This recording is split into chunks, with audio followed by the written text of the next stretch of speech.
ಶ್ರೀ ಮಹಾಗಣಪತಯೇ ನಮಃ. ಶ್ರೀ ಗುರುಭ್ಯೋ ನಮಃ. ಹರಿ ಓಂ. ಓಂ ನಮಃ ಶಿವಾಯ. ಓಂ ನಮಃ ಶಿವಾಯ. ಓಂ ನಮಃ ಶಿವಾಯ.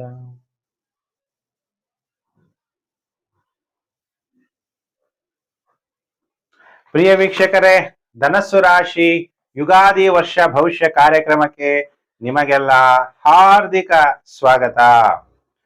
ಧನಸ್ಸು ರಾಶಿಯವರಿಗೆ ಯುಗಾದಿ ಹಬ್ಬ ಯಾವ ತರ ಫಲಾನುಫಲ ಕೊಡುತ್ತೆ ಅಂದ್ರೆ, ಯುಗಾದಿ ಹಬ್ಬ ಅಂದಿದ ತಕ್ಷಣ ಬರೀ ಯುಗಾದಿ ಹಬ್ಬದ ಒಂದೇ ಭವಿಷ್ಯ ಅಲ್ಲ ಇದು. ಶ್ರೀ ಶಾಲಿವಾಹನ ಶಕೆ 1947ನೆಯ ಶ್ರೀ ವಿಶ್ವಾವಸು ನಾಮ ಸಂವತ್ಸರದ ಫಲ ಅಂದ್ರೆ 30 ಮಾರ್ಚ್ 2025ರಿಂದ 19ನೇ ತಾರೀಕು ನೆಕ್ಸ್ಟ್ ಯುಗಾದಿ ಮಾರ್ಚ್ 2026ರವರೆಗೆ ವರ್ಷ ಭವಿಷ್ಯ.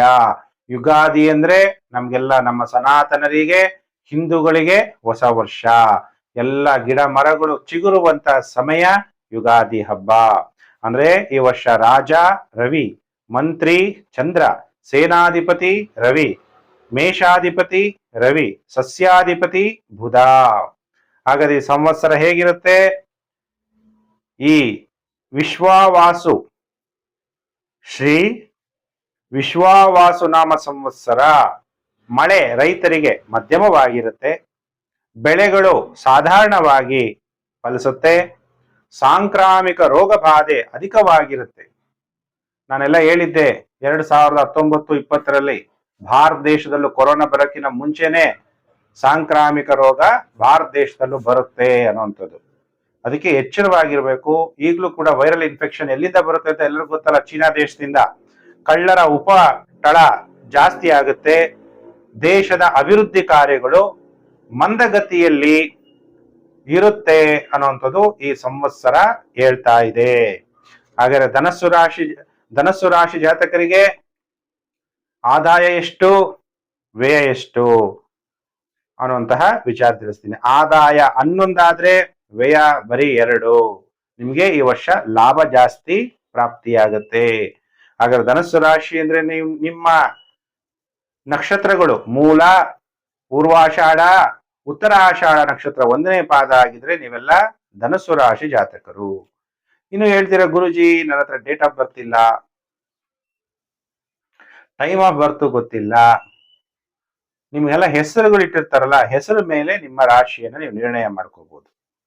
ಹೇಗೆ ಅಂದಾಗ, ನಿಮ್ಮ ಹೆಸರು ಯಾ ಅಕ್ಷರ ಅಥವಾ ಯು ಯೋಗೇಶ್, ಭಾ ಬಿ ಭೂ, ಧ ಭ ಭಾ ಭಗೀರಥ, ಭಾ ಅಂದ್ರೆ ಬರೀ ಚಿಕ್ಕ ಬಾ ಅಂದ್ರೆ ಬಬಿತಾ, ಢ ಬೇ ಅಂದಾಗ ಬೆಂಗಳೂರು, ಈ ತರ ಬೇಂದ್ರೆ, ಈ ತರ ಹೆಸರುಗಳು ನಿಮ್ಮ ಹೆಸರಿದ್ರೆ ಅಂದ್ರೆ ಯಾ ಯೋ ಬಾ ಬಿ ಭೂ ಧ ಭ ಢ ಭೇ, ಈ ಹೆಸರುಗಳಲ್ಲಿ ನಿಮ್ಮ ಹೆಸರು ಏನಾದ್ರೂ ಆರಂಭ ಆದ್ರೆ ನೀವೆಲ್ಲ ಧನಸ್ಸು ರಾಶಿ ಜಾತಕರು ಅಂತ ನೋಡ್ಬೇಕು. ನಿಮ್ದೆಲ್ಲ ನಕ್ಷತ್ರ ಗೊತ್ತಿದ್ದು ಡೇಟ್ ಆಫ್ ಬರ್ತ್ ಎಲ್ಲ ಗೊತ್ತಿದ್ರೆ ಅದ್ರ ಪ್ರಕಾರ ನೀವು ರಾಶಿ ಭವಿಷ್ಯವನ್ನ ತಿಳ್ಕೋಬಹುದು. ಇದು ವರ್ಷ ಭವಿಷ್ಯ. ಶ್ರೀ ವಿಶ್ವಾವಸು ನಾಮ ಸಂವತ್ಸರ 2025-26 ಧನಸ್ಸು ರಾಶಿಯವರಿಗೆ ಹೇಗಿದೆ ಫಲ? ರಾಜಯೋಗದಂತಹ ಫಲ ನಿಮಗೆ ಈ ವರ್ಷ ಪ್ರಾಪ್ತಿಯಾಗುತ್ತೆ.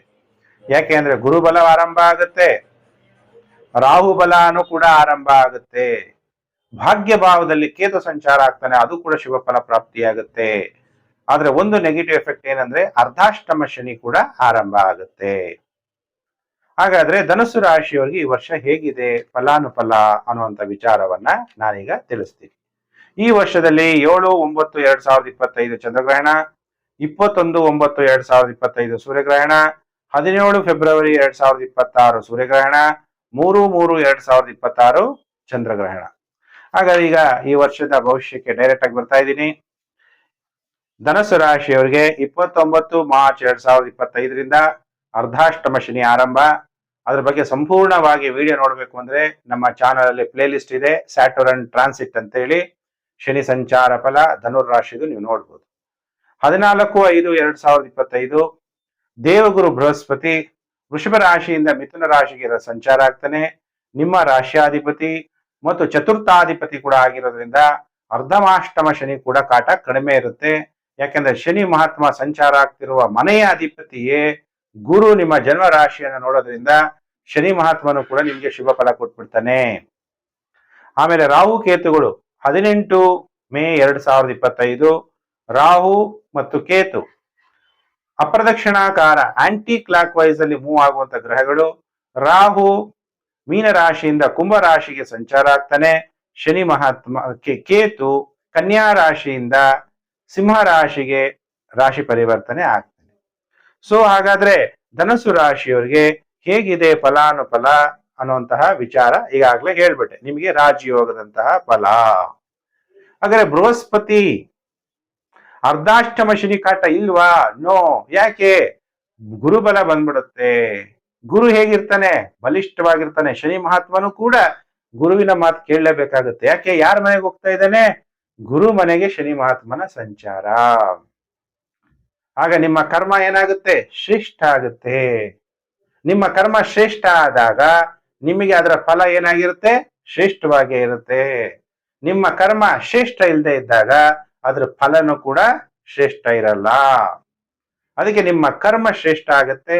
ಒಳ್ಳೆ ಮನೆಯನ್ನ ತಗೊಂತೀರಿ, ಒಳ್ಳೆ ವಾಹನಗಳನ್ನ ತಗೊಂತೀರಿ, ತಾಯಿಯಿಂದ ಕೂಡ ನಿಮ್ಗೆ ಅನುಕೂಲ ಆಗುತ್ತೆ. ಭೂಮಿ ಖರೀದಿ, ಅದರಲ್ಲೂ ಕೂಡ ರೈತರುಗಳು ಇನ್ನು ಜಮೀನುಗಳನ್ನ ಜಾಸ್ತಿ ಖರೀದಿ ಮಾಡುವ ಸಾಧ್ಯತೆಗಳು ಕೂಡ ಕಂಡು ಬರುತ್ತೆ. ಬೃಹಸ್ಪತಿ ಸಪ್ತಮದಲ್ಲಿ ಸಂಚಾರ ಆಗ್ಬೇಕಾದ್ರೆ ಪಾರ್ಟ್ನರ್ಶಿಪ್ ವ್ಯವಹಾರದಿಂದ ಅತಿ ಹೆಚ್ಚು ಧನ ಲಾಭ ಆಗುತ್ತೆ. ಇಂಟರ್ನ್ಯಾಷನಲ್ ಟ್ರಾವೆಲ್ ಮಾಡಕ್ಕೂ ಕೂಡ ಅನುಕೂಲ ತಂದುಕೊಡ್ತಾನೆ ಗುರು. ಉತ್ತಮ ಸರ್ಕಾರ ಸಹಕಾರ ನಿಮಗೆ ಪ್ರಾಪ್ತಿಯಾಗುತ್ತೆ. ವಿವಾಹ ಆಗುವಂತಹ ಕಾಲ ಧನಸ್ಸು ರಾಶಿಯವರಿಗೆ. ನೀವು ವಿವಾಹ ಆದ್ರೆ ವಿನಯಪೂರ್ವಕವಾದ ಪತ್ನಿ ಸಿಗುವ ಸಾಧ್ಯತೆ. ಈಗಾಗಲೇ ವಿವಾಹ ಆಗಿದ್ದರೆ ವಿನಯಪೂರ್ವಕವಾಗಿ ನಿಮ್ಮ ಪತ್ನಿ ನಿಮ್ಮ ಜೊತೆಗೆ ನಡೆದುಕೊಳ್ಳುವಂತಹ ಸಾಧ್ಯತೆ. ಸಂತೋಷಕರ ದಾಂಪತ್ಯ ಜೀವನ ಅನ್ನೋದು ಇರುತ್ತೆ. ಉತ್ತಮ ಆರೋಗ್ಯ ಪ್ರಾಪ್ತಿಯಾಗುತ್ತೆ. ನೀವು ಸಂತೋಷವನ್ನ ಸ್ತ್ರೀಯಿಂದ ಪಡಿತೀರಿ. ಉನ್ನತಾಧಿಕಾರಿಗಳಿಂದ ಲಾಭ ಪಡಿತೀರಿ. ಸತ್ಕರ್ಮಗಳನ್ನ ಮಾಡ್ತೀರಿ. ಏನೇ ಕೋರ್ಟ್ ಅಲ್ಲಿ ಕೇಸ್ಗಳಿದ್ರೆ ಆ ನ್ಯಾಯ ತೀರ್ಮಾನಗಳು ನಿಮ್ಮಂತೆ ಆಗುವ ಸಾಧ್ಯತೆಗಳಿದೆ. ದೇವಗುರು ಬೃಹಸ್ಪತಿ ಇಷ್ಟೆಲ್ಲಾ ಶುಭ ಫಲಗಳನ್ನ ನಿಮ್ಗೆ ಪ್ರಾಪ್ತಿ ಮಾಡ್ತಾನೆ. ಮನೋಧೈರ್ಯ ಹೆಚ್ಚಾಗುತ್ತೆ. ತಾಯಿಯ ಆರೋಗ್ಯ ಉತ್ತಮ ಆಗುತ್ತೆ ಅನ್ನೋದು ಧನುಸ್ಸು ರಾಶಿಯವರಿಗೆ ಈ ಶ್ರೀ ಸಂವತ್ಸರ ವಿಶ್ವಾವಸು ಸಂವತ್ಸರ ಇಷ್ಟೆಲ್ಲಾ ಶುಭ ಫಲಗಳು ಪ್ರಾಪ್ತಿಯಾಗುತ್ತೆ. ಗುರುಗಳೇ, ಯಾಕೆ ಬರೀ ರಾಹು ಕೇತು ಶನಿ ಗುರುಗಳನ್ನೇ ತಗೊಂಡಿದ್ದೀರಾ, ಬೃಹಸ್ಪತಿನೇ ತಗೊಂಡಿದ್ದೀರಾ ಅಂದ್ರೆ ದೀರ್ಘಕಾಲದವರೆಗೂ ನಮಗೆ ಪ್ರಭಾವ ಫಲಗಳನ್ನು ಕೊಡುವಂತಹ ಗ್ರಹಗಳು. ಶನಿ ಮಹಾತ್ಮ ನೋಡಿ, ಒಂದು ಬಚಕ್ರ ಸಂಚಾರ ಆಗಕ್ಕೆ 30 ವರ್ಷ ಬೇಕು. ಬೃಹಸ್ಪತಿ ದೇವಗುರು ಒಂದು ಬಚಕ್ರ ಸಂಚಾರ ಆಗಕ್ಕೆ 12 ವರ್ಷ ಬೇಕು. ರಾಹು ಕೇತುಗಳು ಒಂದೊಂದು ರಾಶಿ ಪರಿವರ್ತನೆ ಆಗಕ್ಕೆ 1.5 ವರ್ಷ ಬೇಕು. 18 ವರ್ಷ ತಗೊಂತಾರೆ ಒಂದು ಬಚಕ್ರವನ್ನ ರಾಹು ಕೇತುಗಳು ಸಂಚಾರ ಆಗಕ್ಕೆ. ಇವರ ಪ್ರಭಾವ ಅತಿ ಹೆಚ್ಚಾಗಿರೋದ್ರಿಂದ ನಾನೀಗ ಏನ್ ಮಾಡಿದ್ದೀನಿ, ನಿಮಗೆ ರಾಹು ಕೇತುಗಳನ್ನ ತಗೊಂಡು ಫಲಗಳನ್ನ ಹೇಳ್ತಾ ಇದ್ದೀನಿ. ಆಗ ರಾಹು ತೃತೀಯ ಭಾವದಲ್ಲಿ ಸಂಚಾರ ಆಗ್ಬೇಕಾದ್ರೆ ಸೂಪರ್ ಫಲವನ್ನ ಕೊಡ್ತಾನೆ. ಏನು? ಧೈರ್ಯ ಹೆಚ್ಚಾಗ್ಬಿಡುತ್ತೆ, ಸ್ಥೈರ್ಯ ಹೆಚ್ಚಾಗ್ಬಿಡುತ್ತೆ ಧನಸ್ಸು ರಾಶಿ ಜಾತಕರಿಗೆ. ಉತ್ತಮ ನೆರೆಹೊರೆ ಸಿಗುತ್ತೆ. ಯಾವುದೇ ಕೆಲಸ ಕಾರ್ಯಗಳು ಮಾಡಿದ್ರೆ ನಿಮಗೆ ಜಯ. ಯಾವುದೇ ಕಾಯಿಲೆಗಳಿದ್ರೆ ವ್ಯಾಧಿಗಳು ನಿವಾರಣೆ. ಸಂಬಂಧಿಕರಿಂದ ಲಾಭ. ವಿದ್ಯೆಯಲ್ಲಿ ಯಶಸ್ಸು. ವಿವಾಹದಂತಹ ಶುಭ ಕಾರ್ಯಗಳು ನಡೆಯುತ್ತೆ. ಊಹಿಸಲಾದ ಶಕ್ತಿಯನ್ನ ಹೊಂದುವಿರಿ. ಇತರ ಜಾತಿಯ ಸ್ತ್ರೀಯ ಜೊತೆ ಲೈಂಗಿಕ ಸಂಪರ್ಕ ಕೂಡ ಉಂಟಾಗುತ್ತೆ ಧನಸ್ಸು ರಾಶಿ ಜಾತಕರಿಗೆ. ಇದು ಗೋಚಾರ ಫಲ ಹೇಳ್ತಾ ಇರೋದು. ನಿಮ್ಮ ಜನ್ಮ ಜಾತಕದಲ್ಲಿ ಯಾವ ದಶಾಭುಕ್ತಿ ನಡೀತಾ ಇದೆ, ರಾಹು ಯಾವ ಗ್ರಹಗಳನ್ನ ನೋಡ್ತಾ ಇದ್ದಾನೆ, ಶನಿ ಮಹಾತ್ಮ ಯಾರ ನೋಡ್ತಾ ಇದ್ದಾನೆ, ಯಾರ ಮೇಲೆ ಸಂಚಾರ ಆಗ್ತಿದ್ದಾನೆ, ಇದೆಲ್ಲ ಕೂಡ ಪ್ರಾಮುಖ್ಯತೆ ಆಗುತ್ತೆ. ನೀವು ನಿಮ್ಮ ಜನ್ಮ ಜಾತಕಗಳನ್ನು ಕೂಡ ತೋರಿಸೋದನ್ನ ಮರಿಬಾರದು. ನೋಡಿ, ರಾಹು ಕೂಡ ಶುಭ ಫಲಗಳನ್ನ ಕೊಡ್ತಾ ಇದ್ದಾನೆ. ಹಾಗಾದ್ರೆ ಧನಸ್ಸು ರಾಶಿಯವರಿಗೆ ಭಾಗ್ಯ ಭಾವದಲ್ಲಿ ಕೇತು, ನಿಮಗೆ ಅದೃಷ್ಟ ಯಾರು ಕೊಡ್ತಾನೆ? ಕೇತುನೇ ಕೊಡಬೇಕು. ಭಾಗ್ಯ ಅಂದ್ರೇನು? ಅದೃಷ್ಟ. ಯಾವಾಗ ಅದೃಷ್ಟ ಬರುತ್ತೆ ನಿಮಗೆ? ನೀವು ಮಾಡಿದಂತಹ ಕೇತು ಅಂದ್ರೆ ಪುಣ್ಯ ಕಾರ್ಯಗಳು, ಅಂದ್ರೆ ದೀರ್ಘವಾದಂತಹ ಪ್ರಯಾಣಗಳನ್ನ ಮಾಡ್ತೀರಿ, ತೀರ್ಥಯಾತ್ರೆಗಳ ದರ್ಶನವನ್ನ ಮಾಡ್ತೀರಿ, ಶೀಘ್ರ ಕೋಪವನ್ನು ಮಾಡ್ಕೊಂತೀರಿ, ವಿದೇಶ ಅಥವಾ ಪರಸ್ಥಳಗಳಿಗೆ ಸಂಚಾರ ಮಾಡುವ ಸಾಧ್ಯತೆಗಳಿದೆ, ಅಥವಾ ತಂದೆಗೆ ವ್ಯಾಧಿ ಕಾಯಿಲೆಗಳು ಬರ್ಬೋದು.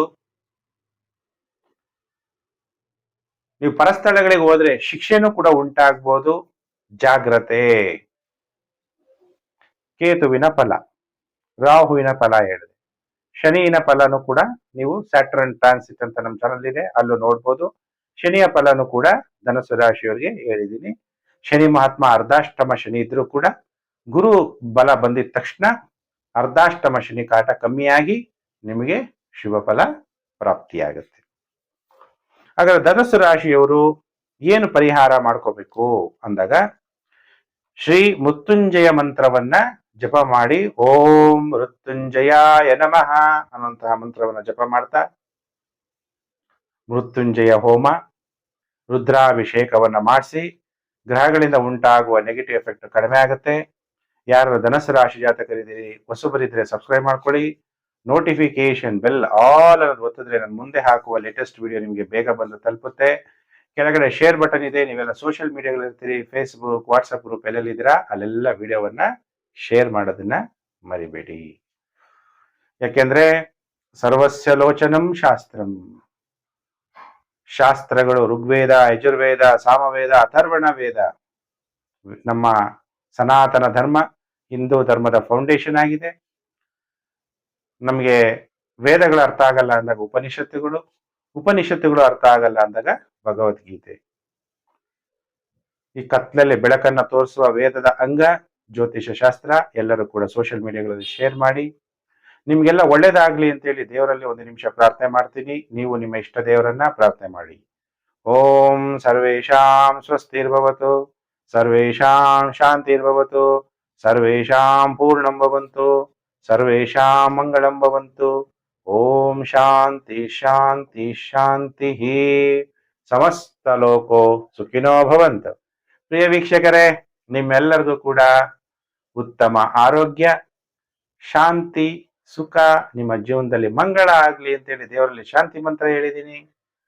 ನಾನು ಮತ್ತೊಂದು ವಿಡಿಯೋದಲ್ಲಿ ಮತ್ತೆ ನಾನು ನಿಮ್ಮನ್ನು ಭೇಟಿ ಮಾಡ್ತೀನಿ. ನಮಸ್ಕಾರ.